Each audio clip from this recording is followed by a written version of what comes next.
Olá!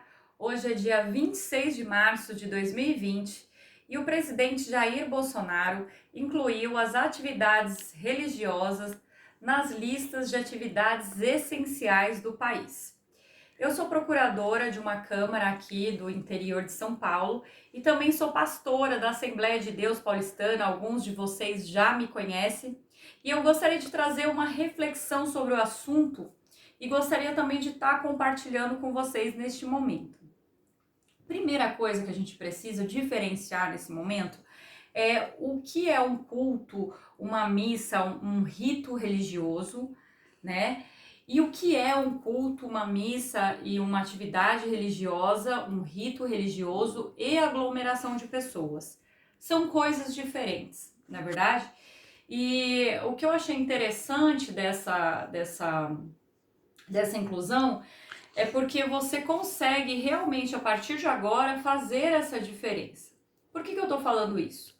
Muitos decretos, mas muitos decretos aqui de vários municípios aqui de São Paulo, alguns governadores também fora de São Paulo, colocaram em seus decretos a seguinte expressão: suspensão da atividade religiosa. Então eu pergunto para você, o que a atividade religiosa ela pode desfavorecer no combate ao coronavírus? A atividade religiosa em si, em nada, absolutamente em nada, atrapalha o combate ao coronavírus. Em nada. Atividade religiosa em si. O que sim é um desastre seria atividade religiosa com aglomeração de pessoas. Aí sim o vírus ele pode se propagar muito mais rápido e aí a gente pode ter aí um problema social muito mais grave.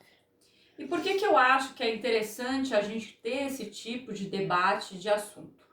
A atividade religiosa ela é protegida constitucionalmente. Então a Constituição ela protege isso. Aí você pode me perguntar, mas também não protege o direito à vida? Com certeza.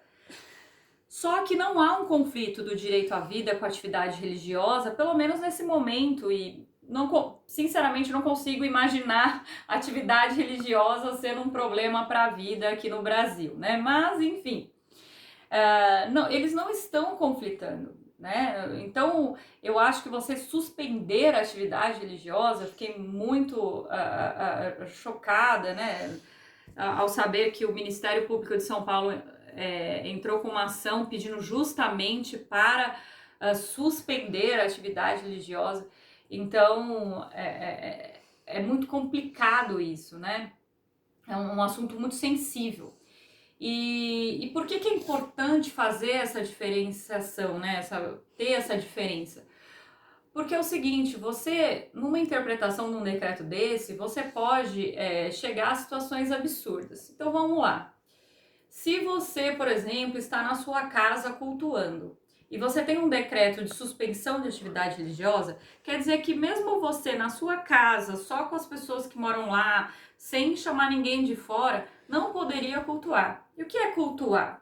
É você ler uma palavra, é ter uma pregação, é ter uma oração. Então, quer dizer, o que isso tem a ver com o coronavírus, né? Nada. Então, quer dizer, eu posso cantar a música, nem vou citar aqui um artista, mas de algum artista, mas não posso cantar um louvor, porque aí é atividade religiosa.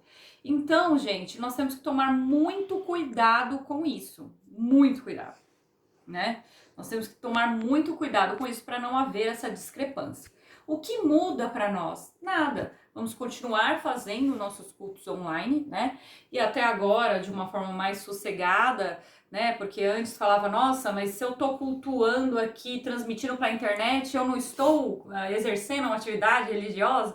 Não, agora você pode exercer normalmente, sem aglomeração nenhuma, ou seja, com as portas fechadas. Essa é a minha opinião, cada ministério, cada religião vai ter aí a sua determinação.